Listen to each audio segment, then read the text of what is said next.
ਸਤਨਾਮ ਵਾਹਿਗੁਰੂ ਸਾਹਿਬ ਜੀ। ਦੀਨ ਦਰਦ ਦੁਖ ਭੰਜਨਾ, ਕਟ ਕਟ ਨਾਥ ਅਨਾਥ। ਸਰਣ ਤੁਮਾਰੀ ਆਇਓ, ਨਾਨਕ ਕੇ ਪ੍ਰਭ ਸਾਥ।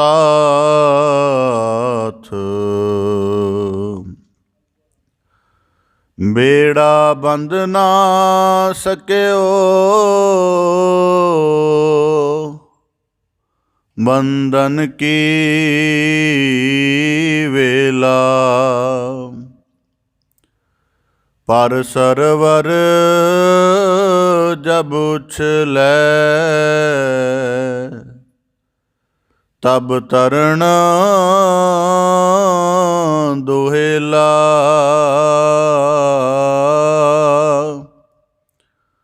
ਹੱਥ ਨਾ ਲਾਇਕ ਸੁੰਬੜੈ, ਜਲ ਜਾਸੀ ਟੋਲਾ। ਇਕ ਆਪੀਨੈ ਪਤਲੀ, ਸਹਿ ਕੇਰੇ ਬੋਲਾ। ਦੁਧਾ ਥਣੀ ਨ ਆਵਈ, ਫਿਰ ਹੋਏ ਨਾ ਮੇਲਾ। ਕਹਿ ਫਰੀਦ ਸਹੇਲੀ ਹੋ,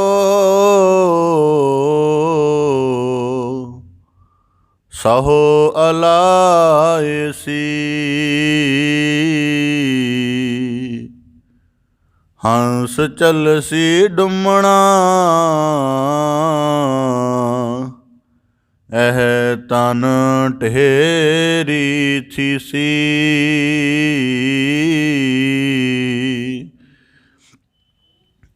ਜਲ ਕੀ ਭੀਤ, ਪਵਨ ਕਾ ਥੰਬਾ। ਰਕਤ ਬੁੰਦ ਕਾ ਗਾਰਾ, ਹਾਡ ਮਾਸ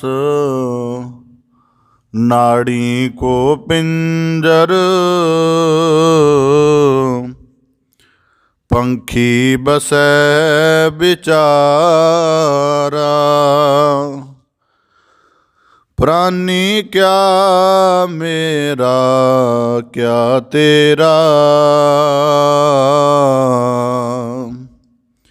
ਜੈਸੇ ਤਰਵਰ ਪੰਖ ਬਸੇਰਾ, ਬੇਸੁਮਾਰ ਅਥਾਹ ਅਗਨਤ ਅਤੁਲੈ। ਜਿਉ ਬੁਲਾਵਹੁ ਤਿਉ ਨਾਨਕ ਦਾਸ ਬੋਲੇ। ਸਤਨਾਮ ਵਾਹਿਗੁਰੂ ਸਾਹਿਬ ਜੀ। ਕਬੀਰ ਭਲੀ ਮਧੁਕਰੀ, ਨਾਨਾ ਬਿਦ ਕੋ ਨਾਜ। ਦਾਵਾ ਕਾਹੂ ਕੋ ਨਹੀਂ, ਬੜਾ ਦੇਸ ਬੜ ਰਾਜ। ਕਬੀਰ ਦਾਵੈ ਦਾਜਨ ਹੋਤ ਹੈ, ਨਿਰਦਾਵੈ ਰਹੈ ਨਿਸੰਕ। ਜੋ ਜਨ ਨਿਰਦਾਵੈ ਰਹੈ, ਸੋ ਗਨ ਇੰਦਰ ਸੋ ਰੰਕ। ਵਾਹਿਗੁਰੂ ਜੀ ਕਾ ਖਾਲਸਾ, ਵਾਹਿਗੁਰੂ ਜੀ ਕੀ ਫਤਿਹ। ਧੰਨ ਧੰਨ ਸਤਿਗੁਰੂ ਗੁਰੂ ਗਰੀਬ ਨਿਵਾਜ। ਪਤਿਤ ਪਾਵਨ ਭਗਤ ਵਛਲ ਕਿਰਪਾਨਿਧ ਸਤਿਗੁਰੂ ਸ੍ਰੀ ਗੁਰੂ ਗ੍ਰੰਥ ਸਾਹਿਬ ਜੀ ਦੀਨ ਦਇਆਲ ਪਾਤਸ਼ਾਹ, ਜਿਨ੍ਹਾਂ ਦੀ ਅਪਾਰ ਕਰੁਣਾ ਹੈ, ਅਥਾਹ ਮਿਹਰਾਮਤ ਹੈ, ਅਪਾਰ ਬਖਸ਼ਿਸ਼ ਹੈ ਸਤਿਗੁਰੂ ਸਾਹਿਬ ਜੀ ਦੀ, ਜੋ ਸਾਨੂੰ ਸਭ ਨੂੰ ਆਪਣੀ ਮਿਹਰ ਭਰੀ ਬਖਸ਼ਿਸ਼ ਭਰੀ ਨਜ਼ਰ ਕਰਕੇ ਸਤਿਗੁਰੂ ਸਾਹਿਬ ਜੀ ਨੇ ਆਪਣੀ ਪਾਵਨ ਪਵਿੱਤਰ ਚਰਨ ਸ਼ਰਨ ਹਜ਼ੂਰੀ ਅੰਦਰ ਸਤ ਸੰਗਤ ਰੂਪ ਵਿੱਚ ਜੁੜਨ ਦਾ ਆਪਣੇ ਅਮੋਲਕ ਮਨੁੱਖਾ ਜਨਮ ਦੇ ਅਵਸਰ ਨੂੰ ਗੁਰੂ ਸ਼ਬਦ ਦੀ ਕਾਰ ਕਮਾ ਕੇ ਸਫਲ ਕਰਨ ਦਾ, ਸਤਿਗੁਰੂ ਕੀ ਸ਼ਬਦ ਦੇ ਨਾਲ ਆਪਣੇ ਮਨ ਬੁੱਧ ਚਿੱਤ ਸੁਰਤ ਦੀ ਘਾੜਤ ਕੱਢਣ ਦਾ ਅਵਸਰ ਬਖਸ਼ਿਸ਼ ਕਰਕੇ ਨਵਾਜ਼ਿਸ਼ ਕੀਤੀ ਹੈ ਜੀ। ਆਪ ਜੀ ਬੜੇ ਸੁਭਾਗਸ਼ਾਲੀ ਹੋ ਜੋ ਸਤਿਗੁਰੂ ਕੀ ਮਿਹਰਾਮਤ ਨੂੰ ਮਾਣਦਿਆਂ ਹੋਇਆਂ ਗੁਰ ਹਜ਼ੂਰੀ ਵਿੱਚ ਜੁੜ ਬੈਠ ਰਹੇ ਹੋ ਜੀ। ਸਤਿਗੁਰੂ ਕੀ ਕਿਰਪਾ ਸਦਕਾ ਆਪ ਜੀ ਭਗਤ ਸਿਰਮੌਰ ਭਗਤ ਕਬੀਰ ਸਾਹਿਬ ਜੀ ਦੇ ਲੜੀਵਾਰ ਸ਼ਲੋਕਾਂ ਦੀ ਵਿਆਖਿਆ ਸ਼ਰਵਣ ਕਰਕੇ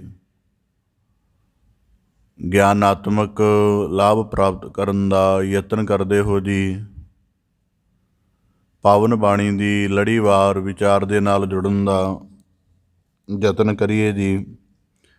ਵਿਚਾਰ ਪ੍ਰਾਰੰਭ ਕਰਨ ਤੋਂ ਪਹਿਲਾਂ ਬੜੇ ਅਦਬ ਸਹਿਤ ਉਚਾਰਨ ਕਰੋ ਜੀ। ਸਤਨਾਮ ਸ੍ਰੀ ਵਾਹਿਗੁਰੂ ਸਾਹਿਬ ਜੀ।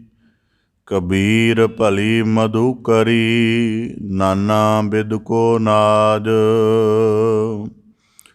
ਭਗਤ ਕਬੀਰ ਸਾਹਿਬ ਜੀ ਲੜੀਵਾਰ ਸ਼ਲੋਕਾਂ ਦੇ ਅੰਤਰਗਤ ਇਸ ਤੋਂ ਪਹਿਲੇ 2 ਸ਼ਲੋਕਾਂ ਦੇ ਵਿੱਚ ਭਗਤ ਕਬੀਰ ਸਾਹਿਬ ਜੀ ਨੇ ਉਪਦੇਸ਼ ਰੂਪ ਬਖਸ਼ਿਸ਼ ਕੀਤੀ ਸੀ ਕਿ ਮਨੁੱਖ ਨੂੰ ਕਦੇ ਦੁਨੀ ਗੁਮਾਨ, ਦੁਨੀ ਭਟਕਣ ਅਤੇ ਦੁਨੀ ਖਾਹਿਸ਼ ਦੇ ਵਿੱਚ ਪੈ ਕੇ ਆਪਣੇ ਜੀਵਨ ਦਾ ਅਧਿਆਤਮਿਕ ਮਨੋਰਥ ਨਹੀਂ ਗਵਾਉਣਾ ਚਾਹੀਦਾ। ਵੈਸੇ ਵੀ ਮਨੁੱਖ ਨੂੰ ਇੰਨੀ ਸੂਝ ਹੈ ਕਿ ਉਹ ਆਪਣੇ ਹਰੇਕ ਕਾਰਜ ਦੇ ਲਈ, ਭਾਵੇਂ ਮੌਤ ਦਾ ਖਤਰਾ ਕਿਸੇ ਵੀ ਪਲ ਜੀਵ ਦੇ ਉੱਪਰ ਵਾਪਰ ਸਕਦਾ, ਪਰ ਹਰੇਕ ਮਨੁੱਖ ਆਪਣੇ ਹਰੇਕ ਕਾਰਜ ਨੂੰ ਲੈ ਕੇ ਇੱਕ ਸਮਾਂ ਅਵਧੀ ਜਿਹੜੀ ਹੈ ਨਿਸ਼ਚਿਤ ਮੰਨ ਕੇ ਚੱਲਦਾ ਹੈ। ਪਰ ਅਧਿਆਤਮ ਦੇ ਤਰਫ ਜਦ ਮਨੁੱਖ ਆਉਂਦਾ ਹੈ ਉਦੋਂ ਮਨੁੱਖ ਦੇ ਕੋਲੋਂ ਇਸ ਗੱਲ ਦੀ ਘਾਟ ਹੋ ਜਾਂਦੀ ਹੈ। ਇਸ ਕਰਕੇ ਪਿਛਲੇ 2 ਸ਼ਲੋਕਾਂ ਦੇ ਦੁਆਰਾ ਜ਼ਿਕਰ ਆਇਆ ਸੀ, ਕਬੀਰ ਦੁਨੀਆ ਕੇ ਦੋਖੇ ਮੂਆ ਚਾਲ ਤੁਕੁਲ ਕੀ ਕਾਨ, ਕਬੀਰ ਡੂਬੇ ਗੋਰੇ ਬਾਪੁਰੇ ਬਹੁ ਲੋਗਨ ਕੀ ਕਾਨ, ਕਿ ਦੁਨੀਆ ਨੂੰ ਰਿਝਾਉਣ ਵਾਲੇ ਪਾਸੇ ਤੁਰ ਪੈਣਾ। ਉਹਦਾ ਸਰਲ ਜਿਹਾ ਭਾਵ ਹੈ ਕਿ ਸਾਨੂੰ ਆਪਣੇ ਅਧਿਆਤਮਿਕ ਜੀਵਨ ਦੀ ਸਾਰ ਨਹੀਂ, ਦੁਨਿਆਵੀ ਪੱਧਰ ਦੀ ਭਟਕਣ ਦੇ ਵਿੱਚ ਜੀਵਨ ਦੀ ਸਾਰੀ ਊਰਜਾ, ਸਾਰਾ ਤਾਣ ਲਗਾ ਦੇਣਾ। ਇਹਦਾ ਭਾਵ ਇਹ ਹੈ ਕਿ ਅਸੀਂ ਜੋ ਆਪਣਾ ਆਤਮਿਕ ਜੀਵਨ ਦੀ ਰਾਸ ਹੈ, ਜਿਹਨੂੰ ਬੰਦਗੀ ਕਰਕੇ ਗਿਆਨ ਦੇ ਕਰਮ ਦੇ ਨਾਲ ਕਮਾਉਣਾ, ਉਹਦਾ ਸਾਨੂੰ ਕੋਈ ਮਹੱਤਵ ਨਹੀਂ ਪਤਾ। ਇਸ ਕਰਕੇ ਭਗਤ ਕਬੀਰ ਸਾਹਿਬ ਜੀ ਨੇ ਸਾਨੂੰ ਚੇਤੰਨ ਕੀਤਾ ਸੀ। ਇਸੇ ਪ੍ਰਕਾਰ ਅੱਜ ਵਾਲੇ ਸ਼ਲੋਕ ਦੇ ਵਿੱਚ ਬਖਸ਼ਿਸ਼ ਕਰਦਿਆਂ ਫਰਮਾਉਂਦੇ ਹਨ, ਕਬੀਲ ਭਰੀ ਮਧੁਕਰੀ ਨਾਨਾ ਬਿਦ ਕੋ ਨਾਜ। ਭਗਤ ਕਬੀਰ ਸਾਹਿਬ ਜੀ ਫਰਮਾਉਂਦੇ ਹਨ, ਉਹ ਮਧੁਕਰੀ ਮੰਗਣੀ ਭਲੀ ਹੈ। ਕਿਸੇ ਕੁੱਲ ਦੀ ਕਾਣ ਵਿੱਚ ਪੈ ਕੇ ਜਾਂ ਦੁਨਿਆਵੀ ਕਿਸਮ ਦੇ ਆਪਣੀ ਪ੍ਰਸਿੱਧੀ ਖੱਟਣ ਦੇ ਚੱਕਰ ਵਿੱਚ ਅਧਿਆਤਮਿਕ ਮਨੋਰਥ ਗਵਾਉਣ ਦੀ ਬਜਾਏ ਜੇ ਬੰਦਗੀ ਦਾ ਕਰਮ ਪੂਰਾ ਕਰਨ ਦੇ ਲਈ ਮਧੁਕਰੀ ਭਾਵ ਕਿ ਭਿੱਖਿਆ ਆਦਿਕ ਵੀ ਮੰਗਣੀ ਪਵੇ ਤਾਂ ਭਗਤ ਕਬੀਰ ਸਾਹਿਬ ਜੀ ਕਹਿੰਦੇ ਬੜੀ ਚੰਗੀ ਹੈ। ਦਾਵਾ ਕਾਹੂ ਕੋ ਨਹੀਂ, ਇਹਦੇ ਵਿੱਚ ਕਿਸੇ ਦਾ ਦਾਵਾ ਨਹੀਂ, ਭਾਵ ਕਿ ਕਿਸੇ ਨੇ ਕਿਸੇ ਫਕੀਰ ਨੂੰ ਥੋੜ੍ਹਾ ਭੋਜਨ, ਕੋਈ ਖਾਣ ਪੀਣ ਵਾਲੀ ਵਸਤ ਪਾ ਦਿੱਤੀ ਤਾਂ ਇਹ ਨਹੀਂ ਕਿ ਉਹਦੀ ਓਨੀ ਕੁ ਵਸਤ ਦੇਣ ਦੇ ਨਾਲ ਫਕੀਰ ਉਹਦਾ ਗੁਲਾਮ ਹੋ ਗਿਆ, ਜਾਂ ਇਹ ਨਹੀਂ ਕਿ ਕੋਈ ਫਕੀਰ ਆਪਣੀ ਬੰਦਗੀ ਦੇ ਕਰਮ ਨੂੰ ਪ੍ਰਮੁੱਖ ਰੱਖਣ ਦੇ ਲਈ ਦੁਨਿਆਵੀ ਕਿਸਮ ਦੀ ਭਟਕਣ ਛੱਡ ਕੇ ਜਿਹੜਾ ਭਿੱਖਿਆ ਦੇ ਉੱਪਰ ਆਪਣਾ ਜੀਵਨ ਨਿਰਵਾਹ ਕਰਦਾ ਹੈ ਉਹ ਛੋਟਾ ਜੀਵਨ ਹੈ। ਦਰਅਸਲ ਕੀ ਹੈ ਕਿ ਉਂਝ ਭਿੱਖਿਆ ਕਰਮ ਆਪਣੇ ਆਪ ਦੇ ਵਿੱਚ ਬੜਾ ਔਖਾ ਹੈ, ਪਰ ਜਦੋਂ ਬੰਦਗੀ ਦਾ ਉਚੇਰਾ ਮਾਰਗ ਧਾਰਨ ਕਰ ਲਿਆ ਤਾਂ ਫਿਰ ਉਸ ਉਚੇਰੇ ਮਾਰਗ ਦੇ ਲਈ ਮਧੂਕਰੀ ਮੰਗਣੀ ਇਹ ਵੀ ਆਪਣੇ ਆਪ ਦੇ ਵਿੱਚ ਇੱਕ ਸ਼੍ਰੇਸ਼ਟ ਕਾਰਜ ਹੋ ਜਾਂਦਾ। ਇਸ ਕਰਕੇ ਭਗਤ ਕਬੀਰ ਸਾਹਿਬ ਜੀ ਕਹਿੰਦੇ ਕੁੱਲ ਦੀ ਮਰਜ਼ਾਦਾ ਨੂੰ ਵਿਚਾਰਦਿਆਂ ਆਪਣੀ ਜ਼ਿੰਦਗੀ 'ਚ ਅਧਿਆਤਮਕ ਕਰਮ ਕਰ ਹੀ ਨਾ ਸਕਣਾ ਜਾਂ ਲੋਕਾਂ ਦੀ ਚਿੰਤਾ ਦੇ ਮਾਰੇ ਕਿ ਅਮੀਰ ਹੋਰ ਕੁਝ ਬਣ ਜਾਈਏ, ਇਹ ਚਿੰਤਾ ਕਰਨ ਦੀ ਬਜਾਏ, ਇਹਦੇ ਵਿੱਚ ਜੀਵਨ ਖਰਾਬ ਕਰਨ ਦੀ ਬਜਾਏ ਜੇ ਅਧਿਆਤਮਕ ਮਨੋਰਥ ਪ੍ਰਾਪਤ ਕਰਨ ਦੇ ਲਈ ਮਧੂਕਰੀ ਵੀ ਮੰਗਣੀ ਪਵੇ ਤਾਂ ਉੱਤਮ ਚੀਜ਼ ਹੈ, ਕਿਉਂਕਿ ਘੱਟੋ ਘੱਟ ਮਨੁੱਖ ਦਾ ਜੀਵਨ ਮਨੋਰਥ ਤਾਂ ਬਚਿਆ ਰਹੇਗਾ। ਇਸ ਕਰਕੇ ਸ਼ਲੋਕ ਨੂੰ ਸ਼ਬਦ ਦੇ ਵਿਚਾਰ ਨੁਕਤੇ ਤੋਂ ਸਮਝਣ ਦਾ ਯਤਨ ਕਰੀਏ। ਮਧੂਕਰੀ ਦੇ ਸੰਬੰਧ ਵਿੱਚ ਲੜੀਵਾਰ ਵਿਚਾਰ ਜਿਨ੍ਹਾਂ ਨੇ ਸ਼ਰਵਣ ਕੀਤੀ ਹੈ ਉਹਨਾਂ ਨੂੰ ਗਿਆਨ ਹੋਏਗਾ ਇਹ ਭਿੱਖਿਆ ਨਹੀਂ ਹੁੰਦੀ, ਇਹ ਥੋੜ੍ਹਾ ਵੱਖ ਹੁੰਦੀ ਹੈ। ਹੁਣ ਅੱਜ ਕੱਲ੍ਹ ਜਿਹੜੇ ਫਕੀਰ ਲੋਕ ਨੇ ਉਹ ਮਧੂਕਰੀ ਨਹੀਂ, ਉਹ ਭਿੱਖਿਆ ਮੰਗਦੇ ਨੇ। ਮਧੂਕਰੀ ਦੇ ਵਿੱਚ ਕੀ ਹੁੰਦਾ ਸੀ ਕਿ ਪਹਿਲਾ ਗੱਲ ਜਿਹੜਾ ਉਹਦਾ ਪਾਤਰ ਹੁੰਦਾ ਸੀ, ਪਾਤਰ ਮਤਲਬ ਜਿਹਦੇ 'ਚ ਭੋਜਨ ਪਾਇਆ ਜਾਣਾ ਹੁੰਦਾ ਸੀ, ਉਹ ਕੇਵਲ ਇੱਕ ਹੱਥ ਜਿੱਡਾ ਹੀ ਹੁੰਦਾ ਸੀ, ਬਹੁਤ ਵੱਡਾ ਉਹਦਾ ਸਾਈਜ਼ ਨਹੀਂ ਸੀ ਹੁੰਦਾ। ਫਿਰ ਉਸ ਨੂੰ ਲੈ ਕੇ ਫਕੀਰ ਤੁਰ ਪੈਂਦਾ ਸੀ, ਦੁਆਰ 'ਤੇ ਜਾ ਕੇ ਖਲੋ ਜਾਣ, ਆਵਾਜ਼ ਨਹੀਂ ਦੇਣੀ। ਕੁਝ ਉਹਦੇ ਖਲੋਣ ਦੇ 10 12 15 ਸੈਕਿੰਡ ਹੁੰਦੇ ਸਨ। ਉਸੇ ਦੌਰਾਨ ਬਿਨਾਂ ਆਵਾਜ਼ ਤੋਂ ਜੇ ਕੋਈ ਘਰ ਵਾਲੇ ਦੇ ਨਜ਼ਰ ਪੈ ਗਿਆ, ਕਿਸੇ ਨੇ ਉਹਨੂੰ ਵਸਤ ਪਾ ਦਿੱਤੀ, ਠੀਕ ਹੈ, ਨਹੀਂ ਤੇ ਚੱਲ ਪੈਣਾ। ਜੇ ਪਹਿਲੇ ਦੁਆਰ ਤੋਂ ਹੀ ਉਹਦਾ ਪਾਤਰ ਵੈਸੇ ਛੋਟਾ ਹੁੰਦਾ ਸੀ, ਜੇ ਭਰ ਗਿਆ ਉਸੇ ਦੁਆਰ ਤੋਂ ਹੀ ਵਾਪਸ ਆਪਣੇ ਆਸ਼ਰਮ ਆ ਜਾਣਾ, ਦੂਜੇ ਦੁਆਰ ਨਹੀਂ ਜਾਣਾ। ਇਸ ਕਰਕੇ ਜਿਹੜੀ ਮਧੂਕਰੀ ਹੈ, ਜੇ ਉਹ ਜਿਹੜੇ ਮਧੂਕਰੀ ਵਾਲੇ ਨੇ, ਜੇ ਉਹਨਾਂ ਦੇ ਜੀਵਨ ਨੂੰ ਅਸੀਂ ਵਾਚੀਏ ਤਾਂ ਉਹਨਾਂ ਦਾ ਜੀਵਨ ਭਾਵੇਂ ਇੱਕ ਨੁਕਤੇ ਤੋਂ ਸਾਨੂੰ ਲੱਗਦਾ ਮੰਗਣ ਵਾਲਾ ਹੈ, ਪਰ ਉਹਨਾਂ ਦੇ ਜੀਵਨ ਵਿੱਚ ਉਹਨਾਂ ਦਾ ਮੰਗਣਾ ਸਬਰ ਵਾਲਾ ਹੈ। ਤੁਸੀਂ ਦੁਨੀਆ 'ਚ ਬਹੁਤ ਐਸੇ ਮੰਗਤੇ ਅਸੀਂ ਦੇਖੇ ਹੋਣਗੇ, ਉਹਨਾਂ ਦੀ ਬਹੁਤ ਵੱਡੀ ਲੋੜ ਵੀ ਪੂਰੀ ਕਰ ਦਿੱਤੀ, ਲੋੜ ਪੂਰੀ ਕਰਨ ਤੋਂ ਬਾਅਦ ਫਿਰ ਉਹਨਾਂ ਦੀ ਮੰਗ ਉਵੇਂ ਦੀ ਉਵੇਂ ਰਹੀ। ਇਸ ਕਰਕੇ ਜਿਹੜਾ ਮਧੂਕਰੀ ਸ਼ਬਦ ਆਇਆ ਹੈ, ਕਿਉਂਕਿ ਅੱਜ ਕੱਲ੍ਹ ਜਿਹੜੇ ਅਭਿਆਸ ਚੱਲ ਰਹੇ ਨੇ ਇਹ ਥੋੜ੍ਹੇ ਠੀਕ ਨਹੀਂ ਹਨ। ਜਿਹੜੀ ਬੁੱਧ ਧਰਮ ਦੇ ਵਿੱਚ ਦੇਖੋ ਹਰੇਕ ਭਿਕਸ਼ੂ ਨੂੰ ਜਿਹੜੀ ਸੀ ਭਿੱਖਿਆ ਮੰਗ ਕੇ ਜੀਵਨ ਨਿਰਵਾਹ ਕਰਨ ਦੀ ਆਗਿਆ ਸੀ। ਜੈਨ ਮੱਤ ਵਿੱਚ ਵੀ ਐਸਾ ਚੱਲਦਾ ਸੀ। ਤਾਂ ਇਹਦਾ ਮਤਲਬ ਇਹ ਨਹੀਂ ਕਿ ਇਹ ਧਰਮ ਛੋਟੇ ਹੋ ਗਏ ਜਾਂ ਕਿਵੇਂ ਗਲਤ ਨੇ। ਇਹਦਾ ਭਾਵ ਹੈ ਕਿ ਉਹਨਾਂ ਨੇ ਜਿਹੜੀ ਮਧੂਕਰੀ ਜਿਹੜੀ ਭਿਕਸ਼ਾ ਲੈਣ ਜਾਣਾ ਸੀ ਉਹਦੇ ਵੀ ਕੁਝ ਨੇਮ ਬਣਾਏ ਸੀ ਜਿਹਦੇ ਤੋਂ ਪਤਾ ਲੱਗ ਸਕੇ ਕਿ ਬੰਦੇ ਆਮ ਨਹੀਂ ਸਨ। ਇਸ ਕਰਕੇ ਭਗਤ ਕਬੀਰ ਸਾਹਿਬ ਜੀ ਜੇ ਮਧੂਕਰੀ ਮੰਗਣ ਨੂੰ ਭਲਾ ਕਹਿ ਰਹੇ ਹਨ ਤਾਂ ਉਹਦਾ ਭਾਵ ਇਹ ਹੈ ਕਿ ਇੱਕ ਪਾਸੇ ਤਾਂ ਚਲੋ ਠੀਕ ਹੈ ਕਿ ਜਿਹਦੇ ਕੋਲ ਧਨ ਸੰਪਦਾ ਭਰਪੂਰ ਹੈ, ਜੀਵਨ ਦੇ ਸਾਰੇ ਵਸੀਲੇ ਨੇ, ਪਰਿਵਾਰ ਦਾ ਬੜਾ ਵੱਡਾ ਉਹਦਾ ਆਲਮ ਹੈ, ਪਰ ਇੰਨੇ ਕੁਝ ਹੋਣ ਦੇ ਬਾਵਜੂਦ ਵੀ ਜੇ ਉਹ ਅਧਿਆਤਮਿਕ ਮਨੋਰਥ ਨੂੰ ਨਹੀਂ ਪਹਿਚਾਣਦਾ, ਉਸ ਤਰ੍ਹਾਂ ਦੀ ਸਾਧਨਾ ਨਹੀਂ ਕਰਦਾ, ਕਾਹਦੇ ਕਰਕੇ ਕਿ ਉਹਦੇ ਕੋਲੋਂ ਫਿਕਰ ਹੀ ਬੜੇ ਨੇ। ਇਸ ਕਰਕੇ ਅੱਜ ਵੀ ਕਿਸੇ ਨੂੰ ਅਧਿਆਤਮਿਕ ਮਾਰਗ ਦੀ ਸਾਧਨਾ ਦੇ ਲਈ ਪ੍ਰੇਰੀਏ, ਉਹ 4-5 ਹਵਾਲੇ ਦੇਵੇਗਾ। ਕਾਰੋਬਾਰ 'ਚੋਂ ਸਮਾਂ ਨਹੀਂ ਲੱਗਦਾ, ਪਰਿਵਾਰ ਦੀਆਂ ਜ਼ਿੰਮੇਵਾਰੀਆਂ ਬਹੁਤ ਨੇ, ਲੈਣ ਦੇਣ ਦਾ ਸਿਲਸਿਲਾ ਬੜਾ ਵੱਡਾ ਹੈ, ਦੂਰ ਸਮਾਗਮਾਂ 'ਤੇ ਵੱਖੋ ਵੱਖ ਤਰ੍ਹਾਂ ਦੇ ਪ੍ਰਸਿੱਧੀ ਹੋਣ ਦੇ ਨਾਤੇ ਜਾਣਾ ਪੈਂਦਾ ਹੈ, ਕੁਝ ਇਸ ਤਰ੍ਹਾਂ ਦਾ ਕੋਈ ਸਰੀਰ ਨਹੀਂ ਸਾਥ ਦਿੰਦਾ, ਇਸ ਤਰ੍ਹਾਂ ਦੇ ਹਵਾਲੇ ਦੇਵੇਗਾ। ਇਸ ਕਰਕੇ ਭਗਤ ਕਬੀਰ ਸਾਹਿਬ ਜੀ ਕਹਿੰਦੇ ਇਸ ਦੇ ਬਜਾਏ ਮਧੂਕਰੀ ਵਾਲਾ ਜੀਵਨ ਚੰਗਾ ਹੈ। ਘੱਟੋ ਘੱਟ ਮਨੁੱਖ ਉਸ ਤਰ੍ਹਾਂ ਦੀ ਭਟਕਣ ਵਿੱਚ ਤਾਂ ਨਹੀਂ ਪੈਂਦਾ। ਇਸ ਕਰਕੇ ਭਗਤ ਕਬੀਰ ਸਾਹਿਬ ਜੀ ਕਹਿੰਦੇ ਭਲੀ ਮਧੂਕਰੀ ਨਾਨਾ ਬਿਦ ਕੋ ਨਾਜ, ਜਿਹਦੇ ਵਿੱਚ ਅਨੇਕਾਂ ਪ੍ਰਕਾਰ ਦਾ ਅੰਨ ਹੈ, ਕਿਸੇ ਤਰ੍ਹਾਂ ਦਾ ਅਨਾਜ, ਕਦੀ ਕਿਸੇ ਤਰ੍ਹਾਂ ਦਾ ਅਨਾਜ, ਕਿਉਂਕਿ ਵੱਖੋ ਵੱਖ ਦਰ ਤੋਂ ਭੋਜਨ ਹੈ। ਇਸ ਕਰਕੇ ਜਦੋਂ ਇੱਕ ਦਫਾ ਇੱਕ ਨਾ ਸੂਫੀ ਫਕੀਰਾਂ ਦੇ ਵਿੱਚ ਗਾਥਾ ਮਿਲਦੀ ਹੈ, ਉਹਨੂੰ ਕਿਸੇ ਜਗ੍ਹਾ ਕੋਈ ਫਕੀਰ ਰੋਜ਼ ਭਿੱਖਿਆ ਲੈਣ ਇੱਕ ਨਗਰ ਵਿੱਚ ਜਾਂਦਾ ਸੀ, ਤਾਂ ਨਗਰ ਦੇ ਰੋਜ਼ ਲੋਕ ਉਹਨੂੰ ਭਿੱਖਿਆ ਪਾ ਦਿਆ ਕਰਨ, ਉਹ ਵਾਪਸ ਆ ਜਾਇਆ ਕਰੇ। ਇੱਕ ਦਿਨ ਉਹਨੂੰ ਮਨਮੁਖ ਕਿਸਮ ਦਾ ਸ਼ਖਸ ਮਿਲ ਗਿਆ। ਉਹ ਕਹਿਣ ਲੱਗਾ ਫਕੀਰ ਦੀ ਟੇਕ ਤਾਂ ਰੱਬ 'ਤੇ ਹੁੰਦੀ ਹੈ, ਅਤੇ ਰੱਬ ਦੀ ਟੇਕ ਰੱਖ ਕੇ ਤੂੰ ਦੁਨਿਆਵੀ ਦਰ 'ਤੇ ਕਿਉਂ ਮੰਗ ਰਿਹਾ ਹੈ, ਤੈਨੂੰ ਸ਼ਰਮ ਹੋਣੀ ਚਾਹੀਦੀ ਹੈ। ਉਸ ਮਨੁੱਖ ਨੇ ਉਸ ਫਕੀਰ ਨੂੰ ਇਹ ਗੱਲ ਕਹੀ।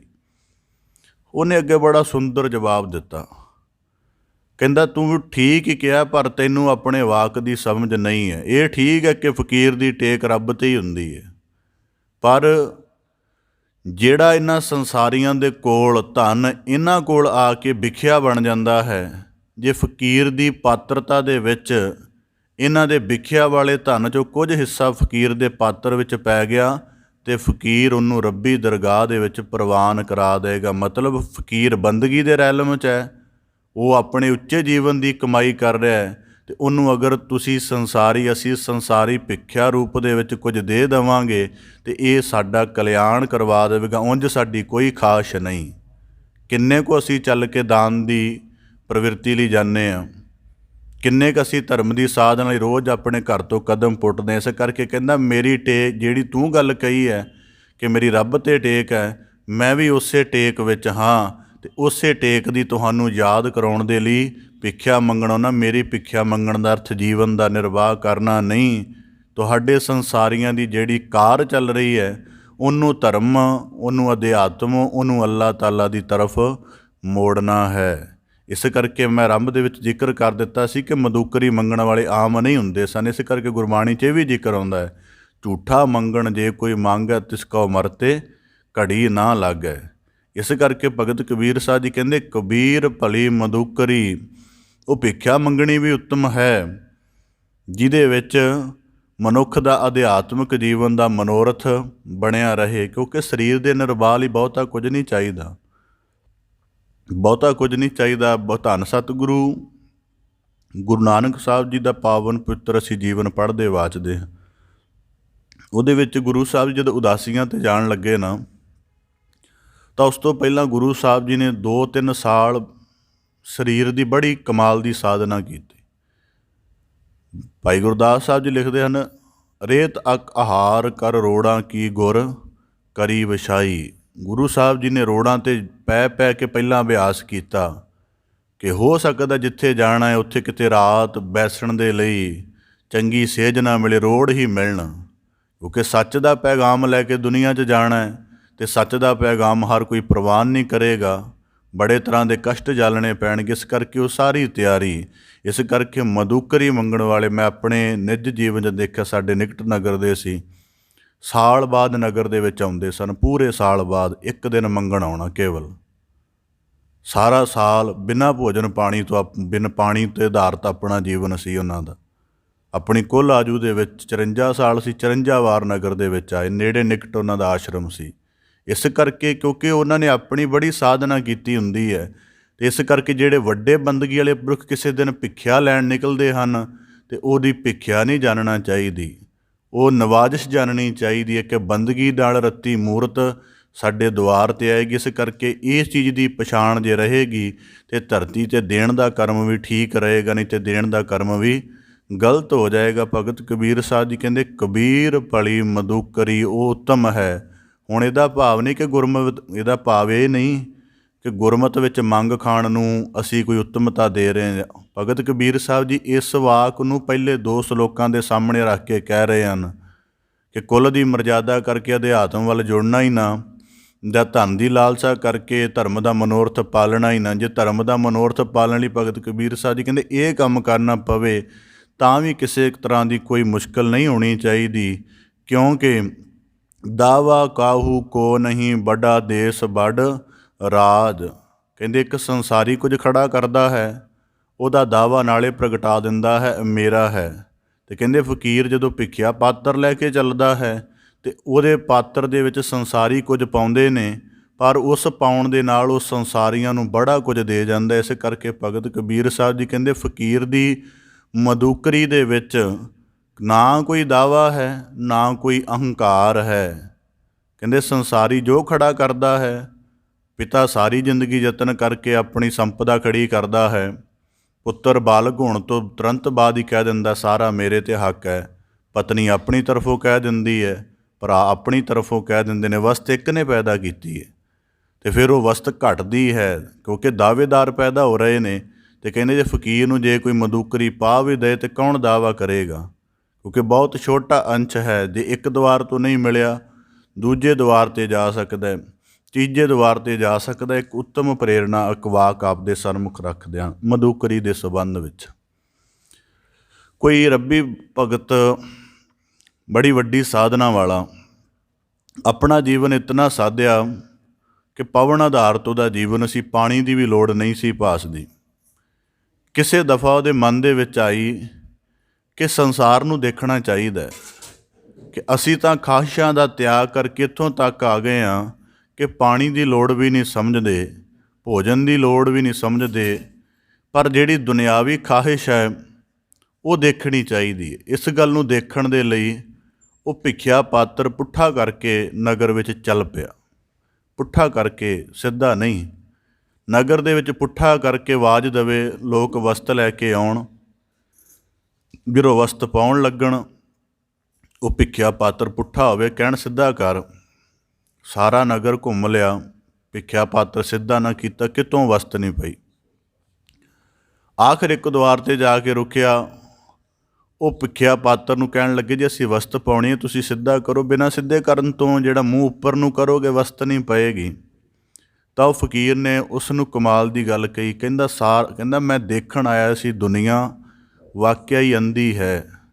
ਜਿੰਨਾ ਚਿਰ ਕਹਿੰਦਾ ਭਾਂਡਾ ਮੂਧਾ ਨਹੀਂ ਮਾਰੋਗੇ ਉਹਨਾਂ ਚਿਰ ਦੁਨਿਆਵੀ ਖਾਹਿਸ਼ਾਂ ਤੋਂ ਛੁੱਟੋਗੇ ਨਹੀਂ।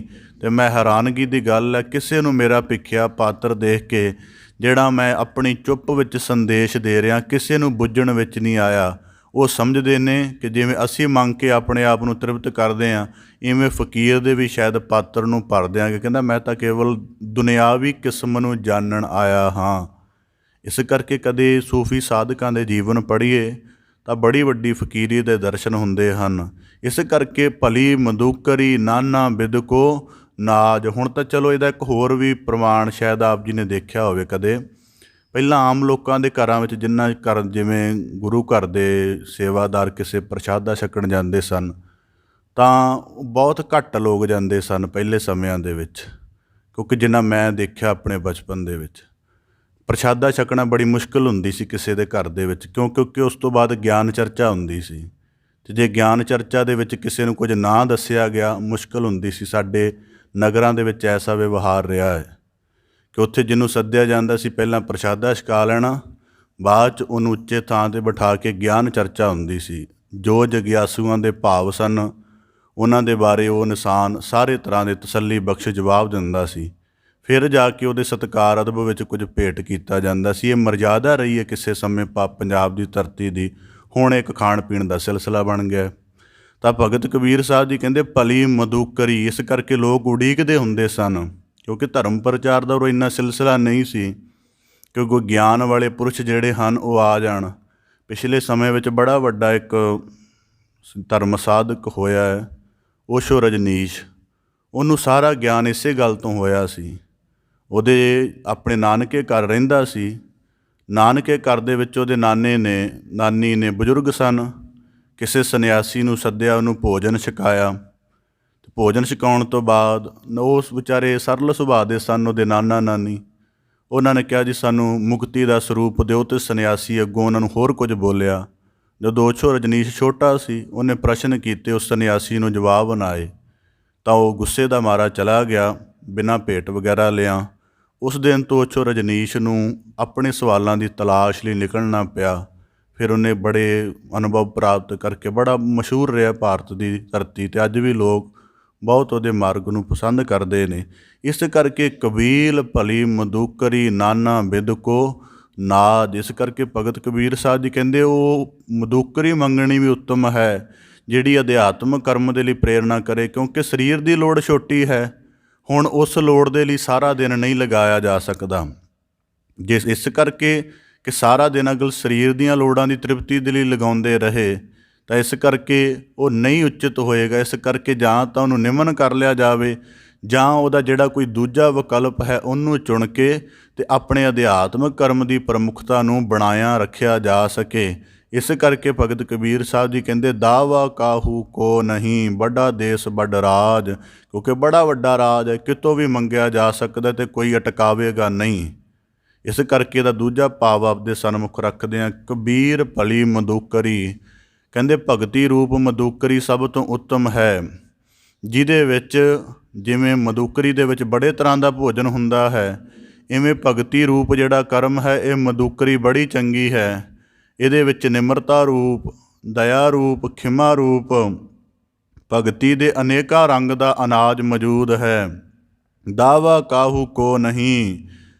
ਭਗਤੀ ਦੇ ਮਧੂਕਰੀ ਦੇ ਸਹਿਤ ਜਿਨਨੇ ਆਪਣੇ ਜੀਵਨ ਨੂੰ ਢਾਲਿਆ ਹੈ ਉਹਦੇ ਜੀਵਨ 'ਚ ਕੋਈ ਦਾਵਾ ਨਹੀਂ ਕਰ ਸਕਦਾ। ਜਿਵੇਂ ਉਦਾਹਰਨ ਦੇ ਤੌਰ 'ਤੇ ਧਨ ਕਮਾਇਆ ਅਤੇ ਪੁੱਤਰ ਦਾਵਾ ਕਰ ਦੇਗਾ, ਕੋਰਟ ਵਿੱਚ ਚਲਾ ਜਾਏਗਾ।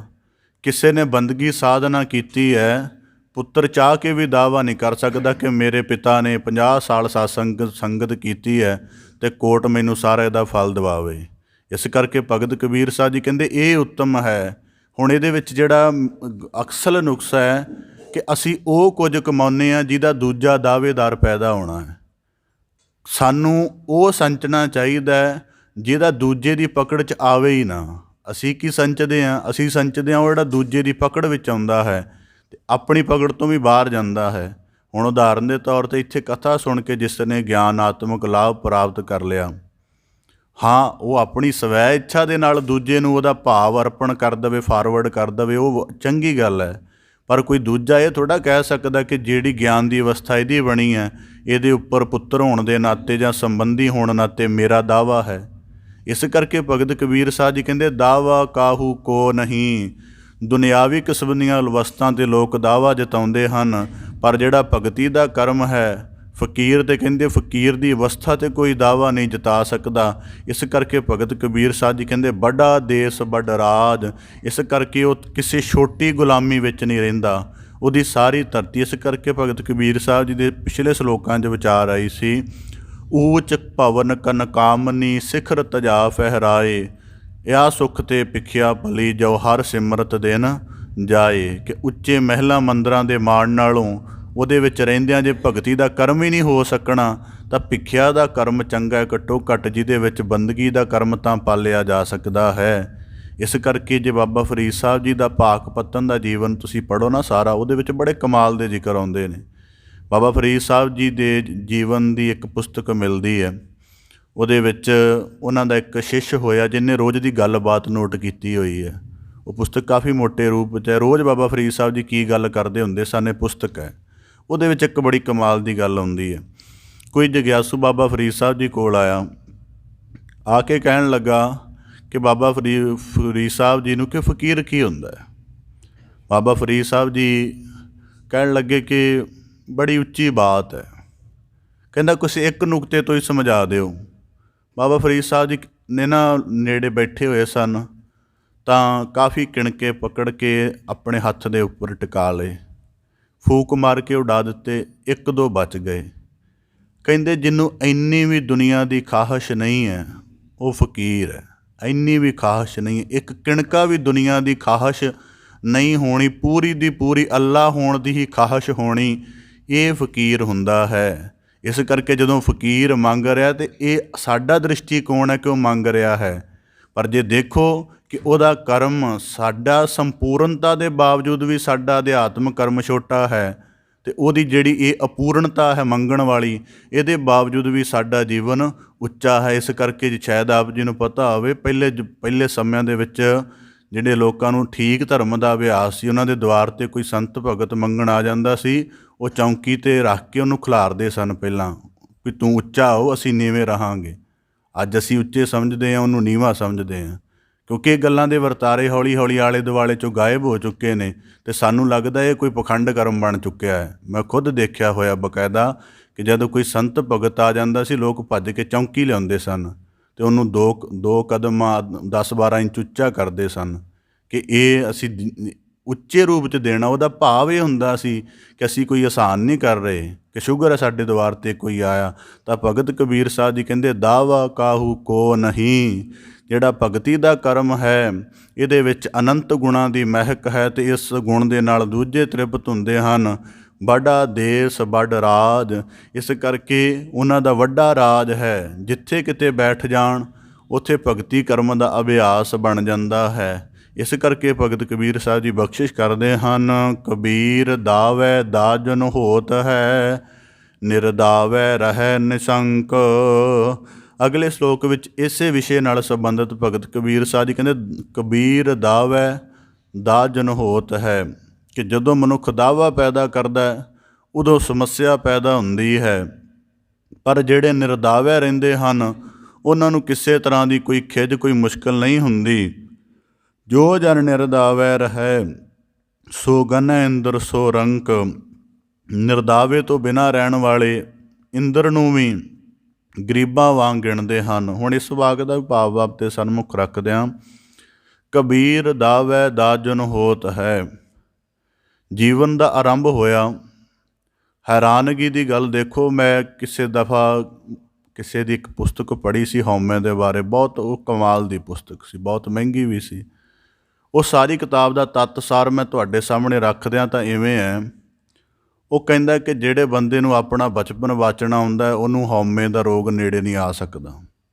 ਉਹਨੇ ਗੱਲ ਕਹੀ, ਕਹਿੰਦਾ ਉਦਾਹਰਨ ਦੇ ਤੌਰ 'ਤੇ ਮਨੁੱਖ ਦਾ ਜਨਮ ਹੋਇਆ। ਹੈਰਾਨਗੀ ਦੀ ਗੱਲ ਦੇਖੋ, ਇੰਨਾ ਜ਼ਿਆਦਾ ਹਉਮੈ ਤੋਂ ਰਹਿਤ ਹੈ ਕਿ ਆਪਣੇ ਸਰੀਰਕ ਹੋਂਦ ਦਾ ਵੀ ਨਹੀਂ ਪਤਾ ਕਿ ਕੀ ਹਾਂ, ਕੇਵਲ ਇੱਕ ਅੱਖਾਂ ਦਾ ਬੋਧ ਕਹਿੰਦੇ ਹੁੰਦਾ। ਇਸ ਕਰਕੇ ਉਹਨੂੰ ਆਪਣੀ ਕੋਈ ਕਿਰਿਆ ਦਾ ਗਿਆਨ ਹੀ ਨਹੀਂ ਹੁੰਦਾ। ਉਹ ਗਿਆਨ ਕਹਿੰਦੇ ਹੌਲੀ ਹੌਲੀ ਬੰਦਾ ਵਿਸਾਰ ਦਿੰਦਾ ਅਤੇ ਆਪਣੀ ਕੌਨਸ਼ੀਅਸ ਮਾਈਂਡ ਨੂੰ ਬੜਾ ਲੋਅਰ ਲੈ ਆਉਂਦਾ ਅਤੇ ਸਰੀਰ ਦੇ ਰੈਲਮ 'ਤੇ ਆ ਕੇ ਛੋਟਾ ਕਰ ਲੈਂਦਾ ਹੈ। ਫਿਰ ਉਹਦੇ ਨਾਲ ਕਈ ਤਰ੍ਹਾਂ ਦੇ ਨੁਕਸ ਪੈਦਾ ਕਰਦਾ ਹੈ। ਇਸ ਕਰਕੇ ਕਬੀਰ ਦਾਵੈ ਦਾਜਨ ਹੋਤ ਹੈ।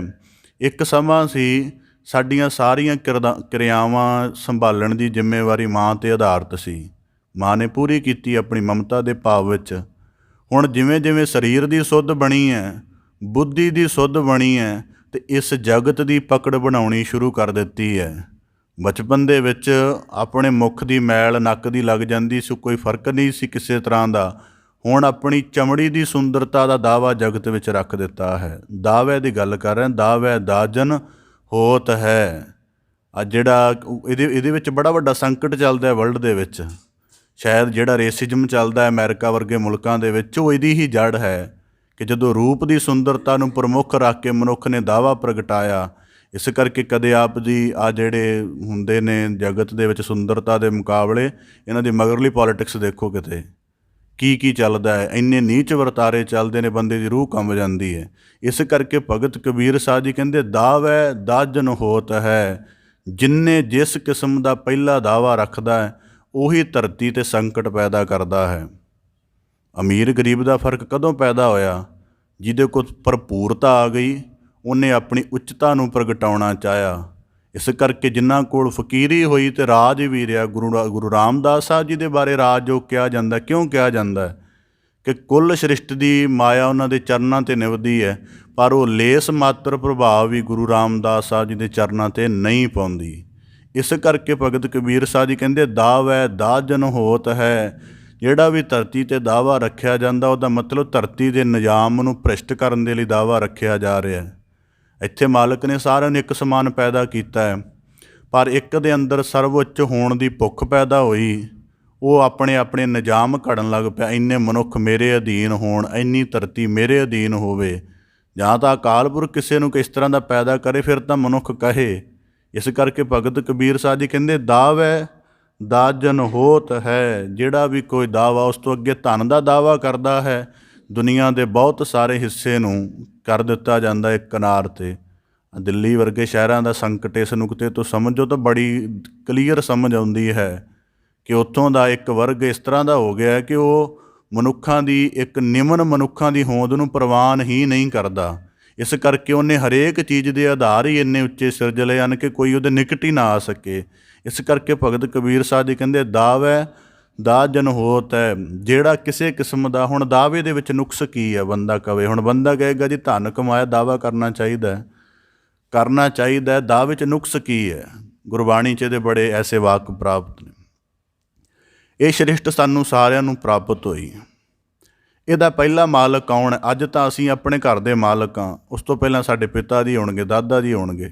ਇਹਦਾ ਪਹਿਲਾ ਮਾਲਕ ਕੌਣ ਸੀ? ਇਸ ਗੱਲ ਦਾ ਨਿਰਣਾ ਕੌਣ ਕਰੇਗਾ? ਇੱਕ ਕਿਸਾਨ ਨੇ ਫਸਲ ਬੀਜ ਕੇ ਸਾਰਾ ਅਨਾਜ ਉਗਾਇਆ ਹੈ, ਇਹ ਤਾਂ ਤੇਰਾ ਯਤਨ ਹੋ ਗਿਆ ਨਾ, ਪਰ ਜਿਹੜੀ ਸ੍ਰਿਸ਼ਟ ਦਾ ਤਾਣ ਲੱਗਾ ਤੇਰੇ ਇੱਕ ਬੀਜ ਨੂੰ 10 ਬੀਜ ਬਣਾਉਣ ਦੇ ਵਿੱਚ, ਉਹਦਾ ਇਵਜ਼ ਕੌਣ ਦੇਵੇਗਾ? ਇੱਕ ਰਾਜ ਦੀ ਸੰਪત્ਤੀ ਪੈਦਾ ਕਰਕੇ ਰਾਜਾ ਹੋਣ ਦਾ ਭਰਮ ਤਾਂ ਤੂੰ ਪਾਲ ਲਿਆ, ਪਰ ਇਸ ਸ੍ਰਿਸ਼ਟ ਨੂੰ, ਇਸ ਸਾਰੇ ਤਾਣ ਨੂੰ ਆਪਣੇ ਅਧੀਨ ਕਰਨ ਦੀ ਪ੍ਰਮੁੱਖ ਸਮਰੱਥਾ ਜਿਹੜੀ ਪਹਿਲਾਂ ਤੈਨੂੰ ਮਿਲੀ ਹੈ, ਇਹਦਾ ਮਾਲਕ ਕੌਣ ਹੈ? ਜਦੋਂ ਇਸ ਗੱਲ ਦੀ ਵਿਚਾਰ ਕਰੇਗਾ ਤਾਂ ਤੂੰ ਜਾਣੇਗਾ ਕਿ ਤੂੰ ਧਰਤੀ ਦਾ ਕੇਵਲ ਬਾਕੀ ਜੀਵਾਂ ਵਾਂਗ ਇੱਕ ਕੀੜੇ ਵਾਂਗ ਹੈ। ਪਰ ਕੀ ਹੈ ਕਿ ਸਭ ਤੋਂ ਵੱਡੀ ਮਨੁੱਖ ਦੀ ਫਿਤਰਤ ਹੈ, ਦਾਵੈ ਦਾਜਨ ਹੋਤ ਹੈ। ਮੋਰ ਕੋਲ ਸੁੰਦਰਤਾ ਹੈ, ਕਦੀ ਉਹਨੇ ਅਖਬਾਰਾਂ 'ਚ ਇਸ਼ਤਿਹਾਰ ਨਹੀਂ ਲਵਾਏ ਕਿ ਮੈਂ ਸੁੰਦਰ ਹਾਂ। ਹੋਰ ਜੂਨਾਂ ਦੇ ਕੋਲੋਂ ਸਾਡੇ ਨਾਲੋਂ ਅਗੇਰੇ ਭਾਵ ਹਨ, ਸਾਡੇ ਨਾਲੋਂ ਕਈ ਗੁਣਾ ਉੱਤਮ ਹਨ, ਕੋਈ ਜੂਨ ਦਾਅਵਾ ਨਹੀਂ ਕਰਦੀ। ਧਰਤੀ ਏਡਾ ਵੱਡੇ ਗੁਣਾਂ ਦੇ ਸਹਿਤ ਹੈ, ਉਹਦਾ ਕੋਈ ਦਾਅਵਾ ਨਹੀਂ ਹੈ। ਮਨੁੱਖ ਕੋਲੋਂ ਕੋਈ ਵੀ ਹੋਂਦ ਆ ਜਾਏ, ਉਹਦਾ ਦਾਅਵਾ ਪ੍ਰਗਟਾਉਣਾ ਸ਼ੁਰੂ ਕਰ ਦਿੰਦਾ ਹੈ। ਸਮੱਸਿਆ ਬੜੀ ਦੇਖਣ 'ਚ ਆਉਂਦੀ ਹੈ। ਹੁਣ ਜਿਵੇਂ ਕਈ ਦਫਾ ਦੇਖੀਦਾ ਵੱਖੋ ਵੱਖ ਬੰਦਿਆਂ ਦੇ ਨਾਲ, ਬੜੇ ਤਰੀਕਿਆਂ ਦੇ ਨਾਲ ਅਸੀਂ ਆਲੇ ਦੁਆਲੇ 'ਚ ਦੇਖ ਸਕਦੇ ਹਾਂ। ਬੜਾ ਸਮਾਂ ਪਹਿਲਾਂ ਕਿਤੇ ਕੋਈ ਰਾਜਨੀਤਿਕ ਅਹੁਦੇ 'ਤੇ ਰਹਿ ਚੁੱਕਿਆ ਹੈ, 50 ਸਾਲ ਹੋ ਗਏ ਨੇ ਉਤਰੇ ਨੂੰ, ਅਜੇ ਤੱਕ ਵੀ ਦਾਅਵਾ ਰੱਖੀ ਜਾਂਦਾ EX ਲਿਖ ਕੇ ਅੱਗੇ ਕਿ ਸ਼ਾਇਦ ਇਹਦੇ ਨਾਲ ਹੀ ਪਤਾ ਲੱਗ ਜੇ ਕਿ ਫਲਾਣੇ ਸਮੇਂ ਮੈਂ ਰਿਹਾ। ਸਾਡੇ ਨੇੜੇ ਇੱਕ ਹੈ, ਉਹ ਪਤਾ ਨਹੀਂ ਕਿਸੇ ਸਮੇਂ ਬਣਿਆ ਹੋਇਆ ਸੀ, ਉਹ ਅੱਜ ਤੱਕ ਨਾਂ ਲਿਖਣਾ ਭਾਵੇਂ ਭੁੱਲ ਜਾ, EX ਲਿਖਣਾ ਨਹੀਂ ਭੁੱਲਦਾ। ਦਾਵੈ ਦਾਜਨ ਹੋਤ ਹੈ। ਇਸ ਤਰ੍ਹਾਂ ਧਨ ਦੀ ਪ੍ਰਤੀਤ ਵੀ ਤਾਂ ਕਰਕੇ ਭਗਤ ਕਬੀਰ ਸਾਹਿਬ ਜੀ ਕਹਿੰਦੇ ਨਿਰਦਾਵੈ ਰਹਿ ਨਿਸੰਕ। ਜਿਹੜਾ ਦਾਵਾ ਹੈ ਉਹ ਧਰਤੀ 'ਤੇ ਜਿਹੜਾ ਹੈ, ਗੁਰਬਾਣੀ 'ਚ ਵਾਕ ਆਉਂਦਾ ਹੈ, ਜਬ ਮੇਰੀ ਮੇਰੀ ਮਿਟ ਜਾਏ ਤਬ ਪ੍ਰਭ ਕਾਜ ਸਵਾਰੇ ਆਏ। ਜਗਤ ਦੇ ਜਿਤਨੀਆਂ ਚੀਜ਼ਾਂ ਦਾ ਮੂਲ ਹੈ ਉਹ ਸਾਰਾ ਕੁਝ ਇਸੇ ਕਰਕੇ ਹੁੰਦਾ। ਤਾਂ ਕਰਕੇ ਸੰਤ ਦਾ ਜੀਵਨ ਵੱਡਾ ਕਿਹਾ ਹੈ ਕਿ ਉਹਦੇ ਕੋਲ ਜਿੰਨੀ ਸਮਰੱਥਾ ਵੀ ਆ ਜਾਏ, ਉਹ ਧਰਤੀ ਦੀ ਸੇਵ ਵਿੱਚ ਲਗਾ ਦਿੰਦਾ ਹੈ। ਕਿਸੇ ਕਹਿੰਦੇ ਬੜੇ ਪੂਰਨ ਪੁਰਖ ਸੀ, ਉਹਦੀ ਕਿਸੇ ਜਗ੍ਹਾ ਉਹਦੇ ਧਨ ਦੀ ਚੋਰੀ ਹੋ ਗਈ। ਕੋਈ ਉਹਨਾਂ ਦਾ ਚੇਲਾ ਭੱਜਿਆ ਜੀ ਅਸੀਂ ਲੁੱਟੇ ਗਏ, ਸਾਡਾ ਸਾਰਾ ਧਨ ਚੋਰੀ ਹੋ ਗਿਆ। ਉਹ ਮਹਾਤਮਾ ਬੜੇ ਆਰਾਮ ਦੇ ਨਾਲ ਬੈਠੇ ਰਹੇ, ਤਾਂ ਉਹ ਕਹਿਣ ਲੱਗੇ ਜੀ, ਕਹਿੰਦਾ ਜੀ ਤੁਹਾਨੂੰ ਕੋਈ ਯਤਨ ਕਰੋ ਵੀ ਤੁਹਾਡਾ ਸਾਰਾ ਧਨ ਲੁੱਟਿਆ ਗਿਆ। ਤਾਂ ਉਹ ਕਹਿੰਦੇ ਹੁੰਦਾ ਮੇਰਾ ਤਾਂ ਫਿਰ ਮੈਂ ਯਤਨ ਕਰਦਾ, ਮੇਰਾ ਤਾਂ ਹੈ ਨਹੀਂ ਸੀ। ਉਹ ਵੱਖਰੀ ਗੱਲ ਹੈ ਕਿ ਇੰਨੇ ਕੁ ਸਮੇਂ ਲਈ ਮੈਨੂੰ ਮਿਲ ਗਿਆ ਸੀ ਅਤੇ ਮੈਂ ਵਰਤਣ ਲੱਗ ਪਿਆ। ਹੁਣ ਕਿਸੇ ਹੋਰ ਦੇ ਵਰਤਣ ਦਾ ਕਰਮ ਬਣ ਗਿਆ ਹੋਏਗਾ, ਉਹ ਲੈ ਗਿਆ ਹੋਏਗਾ। ਇਸ ਕਰਕੇ ਬਹੁਤਾ ਯਤਨ ਕਰਨ ਦਾ ਲੋੜ ਹੀ ਨਹੀਂ ਹੈ। ਅਤੇ ਅੱਜ ਕਰਕੇ ਦਾਵੈ ਦਾਜਨ ਹੋਤ ਹੈ। ਇਸ ਕਰਕੇ ਜੇ ਧਰਤੀ 'ਤੇ ਜਿਉਣਾ ਹੈ, ਕਿਸੇ ਕਿਸਮ ਦੀ ਆਪਣੀ ਹੋਂਦ ਦਾ ਦਾਅਵਾ ਨਹੀਂ ਪ੍ਰਗਟਾਉਣਾ ਚਾਹੀਦਾ। ਸਦਾ ਵਿਨਿਮਰ, ਅਸੀਂ ਜਿਹੜੀ ਨਿਮਰਤਾ ਕਹਿੰਦੇ ਹਾਂ, ਨਿਮਰਤਾ ਦਾ ਮਤਲਬ ਜੀ ਕਰਕੇ ਬੋਲਣਾ ਨਹੀਂ ਹੁੰਦਾ। ਨਿਮਰਤਾ ਦਾ ਮਤਲਬ ਹੈ ਕਿ ਆਪਣੀ ਹੋਂਦ ਨੂੰ ਜਣਾਉਣਾ ਹੀ ਨਾ, ਭਾਵੇਂ ਕਿੰਨੀ ਵੀ ਸਮਰੱਥਾਵਾਨ ਕਿਉਂ ਨਾ ਹੋਵੇ, ਕਿਉਂਕਿ ਧਰਤੀ ਇੰਨੀ ਸਮਰੱਥਾਵਾਨ ਹੈ, ਕਦੀ ਨਹੀਂ ਜਣਾਉਂਦੀ। ਇਸ ਕਰਕੇ ਸਾਡੀ ਨਿਮਰਤਾ ਦਾ ਗੁਣ ਭਗਤ ਕਬੀਰ ਸਾਹਿਬ ਜੀ ਕਹਿੰਦੇ ਦਾਵੈ ਦਾਜਨ ਹੋਤ ਹੈ, ਨਿਰਦਾਵੈ ਰਹਿ ਨਿਸੰਕ। ਇਸ ਕਰਕੇ ਕਹਿੰਦੇ ਕਿਸੇ ਦਫਾ ਨਾ ਇੱਕ ਰਾਜਾ ਸੀ, ਉਹਦਾ ਇੱਕ ਨੌਜਵਾਨ ਪੁੱਤਰ ਬੜਾ ਘੋੜਸਵਾਰੀ ਅਤੇ ਤੇਜ਼ ਸਮਰੱਥਾ ਰੱਖਦਾ ਸੀ, ਸ਼ਸਤਰਬਾਜ਼ੀ 'ਚ ਵੀ ਬੜਾ ਤੇਜ਼ ਸੀ। ਤਾਂ ਆਪਣੇ ਪੁੱਤਰ ਦੇ ਨਾ ਸਾਰੇ ਦੇਖ ਕੇ ਆਲੇ ਦੁਆਲੇ ਨੂੰ, ਅਤੇ ਨੇੜੇ ਉਹਨਾਂ ਦਾ ਕੋਈ ਬਹੁਤ ਸਿਆਣਾ ਵਜ਼ੀਰ ਖਲੋਤਾ ਸੀ। ਕਹਿਣ ਲੱਗਾ ਕਿ ਮੇਰੇ ਰਾਜ ਦੀਆਂ ਹੱਦਾਂ ਜਿਹੜੀਆਂ ਹਨ ਇਹ ਇੱਥੋਂ ਤੱਕ ਹਨ, ਜਿੰਨੀ ਮੇਰੇ ਪੁੱਤਰ 'ਚ ਸਮਰੱਥਾ ਇਹਦੀਆਂ ਹੱਦਾਂ ਇਸ ਤੋਂ 10 ਗੁਣਾ ਅੱਗੇ ਹੋਣਗੀਆਂ। ਜਦੋਂ ਇਹ ਵਾਕ ਕਹੇ ਤਾਂ ਲਾਗੇ ਉਹ ਸਿਆਣਾ ਵਜ਼ੀਰ ਸੀ, ਉਹਨੇ ਆਪਣੇ ਮੱਥੇ ਨੂੰ ਹੱਥ ਮਾਰਿਆ ਅਤੇ ਰਾਜੇ ਨੂੰ ਚੰਗਾ ਨਾ ਲੱਗਿਆ। ਉਹਨੇ ਕਿਹਾ ਵੀ ਇਹ ਕੀ ਗੱਲ, ਤੂੰ ਹੱਥ ਮਾਰਿਆ, ਮੈਂ ਇੱਡੀ ਗੱਲ ਕਹੀ ਹੈ। ਕਹਿੰਦਾ ਮੈਂ ਤੈਨੂੰ ਦੇਖਿਆ ਹੋਇਆ, ਜਦੋਂ ਤੂੰ ਆਪਣੇ ਰਾਜ ਦੀ ਹੱਦ ਦਾ ਵਿਸਤਾਰ ਕਰਦਾ ਹੈ, ਹਜ਼ਾਰਾਂ ਦੀ ਜ਼ਿੰਦਗੀ ਨੂੰ ਸੰਕਟ 'ਚ ਪਾਉਂਦਾ ਹੈ, ਅਤੇ ਉਸੇ ਦਾਅਵੇ ਦੀ ਮੈਲ ਦੇ ਵਿੱਚ ਤੂੰ ਆਪਣੇ ਪੁੱਤਰ ਨੂੰ ਲਬੇੜਨ ਜਾ ਰਿਹਾ ਕਿ ਆਪਣੇ ਰਾਜ ਦੀਆਂ ਹੱਦਾਂ 10 ਗੁਣਾ ਵਧਾਈ। ਅਤੇ ਰਾਜ ਦੀਆਂ ਹੱਦਾਂ ਹਮੇਸ਼ਾ ਮਨੁੱਖਾਂ ਦਾ ਕਤਲ ਲੁੱਟ ਮਾਰ ਕਰਕੇ ਵਧਾਈ ਜਾਂਦੀ ਹੈ। ਅਤੇ ਇਹਦਾ ਮਤਲਬ ਹੈ ਕਿ ਤੇਰਾ ਪੁੱਤਰ ਤੇਰੇ ਤੋਂ ਵੀ ਵੱਡਾ ਪਾਪ ਕਰਨ ਦੇ ਸਮਰੱਥ ਹੋਏਗਾ। ਅਸਲ 'ਚ ਇਹੀ ਗੱਲ ਕਹਿਣਾ ਚਾਹੁੰਦਾ। ਇਸ ਕਰਕੇ ਦਾਵੈ ਦਾਜਨ ਹੋਤ ਹੈ, ਨਿਰਦਾਵੈ ਰਹਿ ਨਿਸੰਕ। ਕੱਲ੍ਹ ਹੀ ਮੈਂ ਕਿਸੇ ਕੋਲੋਂ ਸੁਣਿਆ, ਕਿਸੇ ਬੜੇ ਵੱਡੇ ਧਨਪਤੀ ਨੂੰ ਚਿੰਤਾ ਹੋ ਗਈ ਹੈ ਕਿ ਮੇਰਾ ਸਥਾਨ ਹੇਠਾਂ ਕਿਉਂ ਆ ਗਿਆ। ਮੈਂ ਤਾਂ ਅਖਬਾਰ ਪੜ੍ਹਦਾ ਨਹੀਂ, ਕਿਸੇ ਕੋਲੋਂ ਸੁਣਨ ਨੂੰ ਮਿਲਿਆ ਕਿ ਕਿਸੇ ਬਹੁਤ ਵੱਡੇ ਧਨਪਤੀ ਨੂੰ ਚਿੰਤਾ ਹੋ ਗਈ ਕਿ ਮੇਰਾ ਸਥਾਨ ਹੇਠਾਂ ਕਿਉਂ ਆ ਗਿਆ ਅਮੀਰਾਂ ਦੀ ਸੂਚੀ ਦੇ ਵਿੱਚੋਂ। ਦਾਵੈ ਦਾਜਨ ਹੋਤ ਹੈ, ਨਿਰਦਾਵੈ ਰਹਿ ਨਿਸੰਕ। ਕੋਈ ਖਾਹਿਸ਼ ਨਹੀਂ ਇਸ ਦੁਨੀਆ ਦੀ, ਕਿਉਂਕਿ ਇਹ ਦੁਨੀਆ ਦੀ ਕੋਈ ਥਿਅਰੀ ਨਹੀਂ ਹੈ। ਗੁਰਬਾਣੀ 'ਚ ਵਾਕ ਸਤਿਗੁਰੂ ਸਾਹਿਬ ਜੀ ਦੇ ਵਾਕ ਨੇ, ਜੋ ਉਪਜਿਓ ਸੋ ਬਿਨਸ ਹੈ, ਪਰੋ ਆਜ ਕੈ ਕਾਲ। ਜੋ ਉਪਜ ਰਿਹਾ ਹੈ, ਇਹ ਕੁਝ ਜਾਣਨ ਦੇ ਬਾਵਜੂਦ ਵੀ ਮਨੁੱਖ ਇਸ ਭਰਮ ਵਿੱਚ ਰਹਿੰਦਾ ਕਿ ਕੁਝ ਮੈਂ ਸੰਚਿਤ ਕਰ ਲਵਾਂ ਜਿਹੜਾ ਬਚਿਆ ਰਹੇ। ਤਾਂ ਭਗਤ ਕਬੀਰ ਸਾਹਿਬ ਜੀ ਕਹਿੰਦੇ ਦਾਵਾ ਇਸੇ ਤਰ੍ਹਾਂ ਜੋ ਜਨ ਨਿਰਦਾਵੈ ਰਹੈ।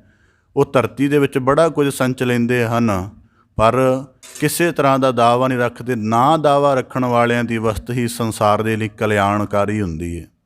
ਹੁਣ ਧੰਨ ਸਤਿਗੁਰੂ ਗੁਰੂ ਨਾਨਕ ਸਾਹਿਬ ਜੀ ਦੇ ਹਿਰਦੇ ਅੰਦਰ ਅਕਾਲ ਪੁਰਖ ਦੀ ਪਰਮ ਬਖਸ਼ਿਸ਼ ਬਾਣੀ ਅਵਤਰਨ ਅਧਿਆਤਮ ਦਾ ਅਨੁਭਵ ਪ੍ਰਗਟਿਆ। ਜੇ ਦਾਵਾ ਹੋਵੇ ਕਿ ਮੇਰਾ ਹੈ, ਦੂਜੇ ਤੱਕ ਨਾ ਜਾਵੇ।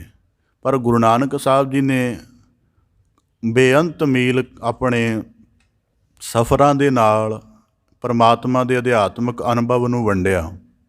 ਦਾਵਾ ਨਹੀਂ ਹੈ। ਗੁਰਬਾਣੀ 'ਚ ਦੇਖੋ ਗੁਰੂ ਸਾਹਿਬ ਜੀ ਕਹਿੰਦੇ ਹਉ ਆਪੋ ਬੋਲ ਨਾ ਜਾਣਦਾ, ਮੈਂ ਕਹਿਆ ਸਭ ਹੁਕਮਾਓ ਜੀਓ। ਕਿ ਜਿਹੜੀ ਰਚਨਾ ਉਚਾਰਨ ਹੋ ਰਹੀ ਹੈ ਪਰਮੇਸ਼ਰ ਦੇ ਦਰ ਕਰੋ, ਮੇਰੇ ਬੋਲ ਨਹੀਂ ਹਨ। ਜੈਸੀ ਮੈਂ ਆਵੇ ਖਸਮ ਕੀ ਬਾਣੀ, ਤੈਸੜਾ ਕਰੀ ਗਿਆਨ ਵੇ ਲਾਲੋ। ਮੇਰੀ ਗੱਲ ਨਹੀਂ ਹੈ, ਮਾਲਕ ਦੀ ਹੈ, ਵੱਖਰੀ ਗੱਲ ਉਹਨੇ ਮੈਨੂੰ ਚੁਣਿਆ ਇਹਦੇ ਲਈ। ਇਹੀ ਮੈਂ ਅੱਗੇ ਸੰਸਾਰ ਨੂੰ ਸੁਣਾਵਾਂਗਾ। ਕਿੰਨੇ ਦਾਅਵੇ ਰਹੇ ਹਨ, ਧਾਰਮਿਕ ਤਲ 'ਤੇ ਬੜੇ ਦਾਅਵੇ ਰਹੇ ਹਨ। ਜਿਵੇਂ ਈਸਾਈਅਤ ਦੇ ਵਿੱਚ ਹੈ ਈਸਾ ਮਸੀਹ ਦਾ ਕਿ ਮੈਂ ਇਕਲੌਤਾ ਪੁੱਤਰ ਹਾਂ। ਤਾਂ ਫਿਰ ਕਿਸੇ ਨੇ ਉਹਦੇ ਉੱਪਰ ਸਵਾਲ ਕਰ ਦਿੱਤਾ ਕਿ ਜੇ ਤੁਸੀਂ ਇਕਲੌਤੇ ਤਾਂ ਬਾਕੀ ਕੌਣ ਹਨ?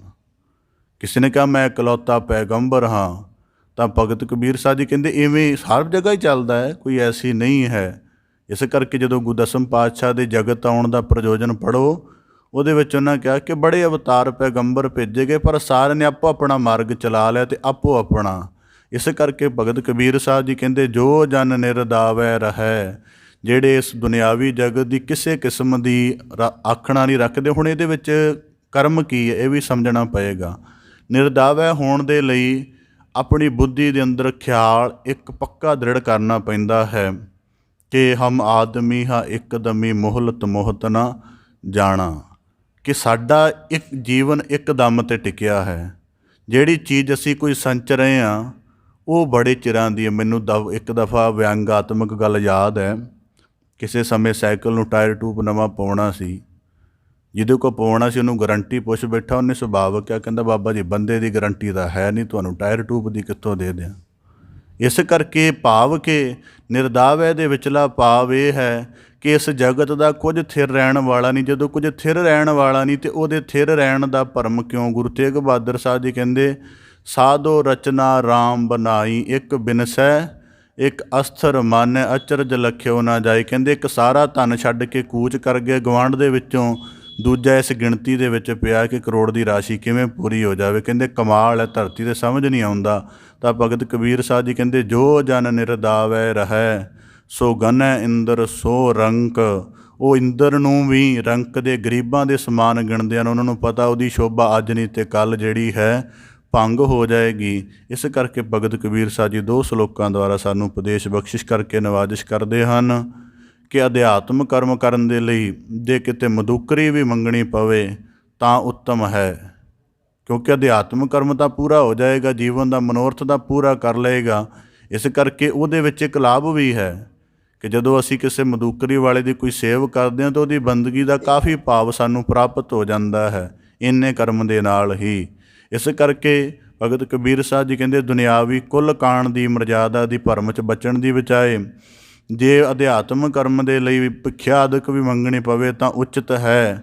ਦੂਜੀ ਤਰਫ ਨਿਰਦਾਵੈ ਰਹਿ ਨਿਸੰਕ, ਜਗਤ ਦੇ ਵਿੱਚ ਮਾਲਕ ਦੀ ਸੱਤਾ ਨੂੰ ਪ੍ਰਮੁੱਖ ਜਾਣ ਕੇ ਉਹਦੇ ਹੁਕਮ ਉਹਦੇ ਭੈ ਵਿੱਚ ਵਿਚਰਨਾ ਹੀ ਗੁਰਸਿੱਖਾਂ ਦਾ ਉੱਚਾ ਸੁੱਚਾ ਜੀਵਨ ਹੁੰਦਾ ਹੈ।